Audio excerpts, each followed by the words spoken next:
Bon, d'abord sur la forme, tout ça paraît assez surprenant. Donc, le Premier ministre, semble-t-il, fait les annonces en réunion de groupe en marche. Je veux juste rappeler qu'il est le Premier ministre de la France et que sa légitimité, il la doit à sa majorité, mais il doit intervenir devant la représentation nationale. Assez surréaliste d'aller faire les annonces en catimini devant son groupe parlementaire. Peut-être qu'il a des choses à se faire pardonner. Mais maintenant sur le fond, nous les choses sont très claires. Suite à ces différentes manifestations, actes de violence, tout ce qui s'est passé ce samedi, deux choses. Bien entendu, l'ordre républicain et soutien à la fois aux policiers, aux gendarmes, aux sapeurs-pompiers, à toutes les victimes, à tous ceux qui étaient pour rien et là qui ont vu leur voiture brûler, leur magasin saccagé. Et on pense d'abord à eux. Ensuite, sur le fond, nous restons sur la ligne qui est la nôtre. C'est celle du pouvoir d'achat. Nous demandons la suppression, pas le report, la suppression immédiate des taxes décidées pour le 1er janvier 2019, mais aussi ce qui suit sur la trajectoire, c'est-à-dire celles qui sont prévues pour 2020, pour 2021 et 2022. Je rappelle que c'est 46 milliards d'euros qui s'apprêtent à prélever. Donc ce n'est pas un report, ce n'est pas un moratoire, c'est la suppression pure et simple dans le cadre de la loi de finances. Et c'est à ce moment-là qu'on va avoir l'épreuve de vérité. Est-ce qu'ils réintroduisent ces taxes qui ont été supprimées par le Sénat ou est-ce qu'ils maintiennent leur suppression? Ensuite, là aussi, les demandes que nous avons faites tout au long du débat sur la loi de finances et déjà sur celle de l'année dernière, et notamment, plus particulièrement cette année, sur la réindexation des retraites et des allocations familiales et des APL.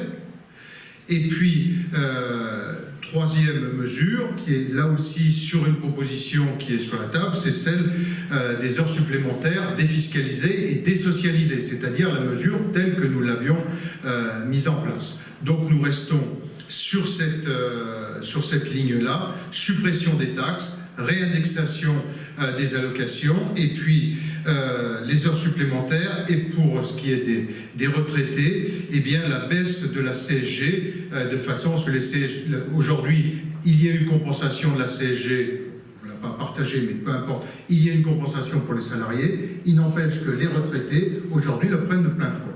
Donc la baisse du taux de CSG. Voilà les demandes qui sont les nôtres, et encore une fois on ne les a pas inventées hier ou avant-hier.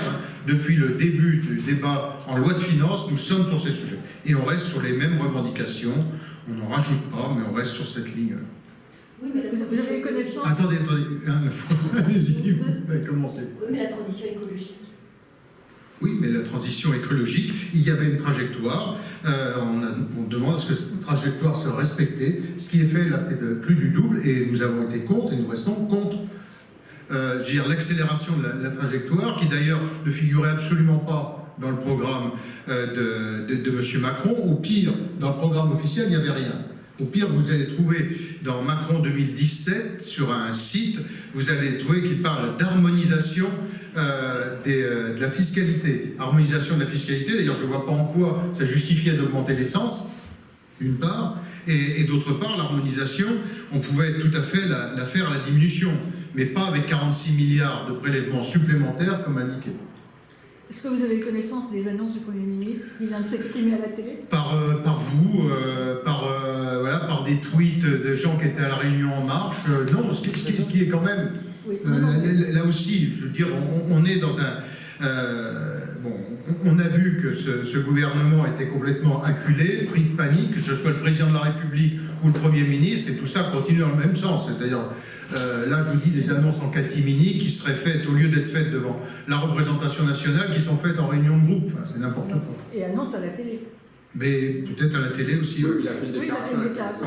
6 mois de... Ouais. Et Et demain, il nous annoncera ce qu'il a annoncé hier au groupe et la veille à la télé. Bon, pourquoi pas. Suppression du contrôle des modalités du contrôle technique, des nouvelles modalités. Non, mais attendez, on n'est pas dans dans une liste à la Prévert, nous avons des demandes qui sont clairement identifiées depuis le début du débat sur le budget, et nous restons sur ces demandes. Et pas de nouvelles, on reste sur cette ligne-là. L'ISF, vous ne bougez pas sur l'ISF? Non, on reste sur notre liste des demandes. Après, nous avons notre travail de projet politique à préparer à l'approche des futures échéances électorales. Et donc là-dessus, nous travaillons sur un projet à présenter aux Français. Mais aujourd'hui, on ne va pas dire la boîte de Pandore est ouverte et chacun va aller rajouter sa mesure. Une question technique. S'il y a une simple suspension d'augmentation des taxes, ça veut dire qu'elles sont réintroduites dans le PLF? Ben, ça veut dire qu'il faudra qu'ils fassent ils prévoiront peut-être de faire un PLFR, ou je ne sais pas comment ils vont faire, je ne sais pas. Ou alors ils réintroduisent, mais bon, je leur souhaite du courage dans 6 mois pour refaire une loi pour le réintroduire, mais peut-être que c'est ce qu'ils veulent faire, je ne sais pas. Moi, je ne sais pas, je vis au gré des informations, des bribes d'informations qu'on a ici ou là. Hein. Ça a un intérêt, le débat, demain? C'est mieux qu'il y ait un débat que ce qu'il n'y en ait pas. Simplement, le regret, c'est que tout ça devait avoir lieu il y a 3 semaines. Je veux dire, ça a été vraiment... On peut prendre l'abécédaire des âneries à ne pas faire. Je veux dire, ils ont coché toutes les cases. Bon, moi, j'ai souhaité qu'il y ait un vote, qu'il y ait un débat avec un vote, parce que l'idée, c'était quand même d'un débat sans vote au départ. On pouvait discuter. Donc là, au moins, il y a un vote. On verra ce que ça donnera. Les votes sur quoi, on ne sait pas. Là, à ce stade, je vous dis, j'ai des bribes d'informations que je récupère ici ou là.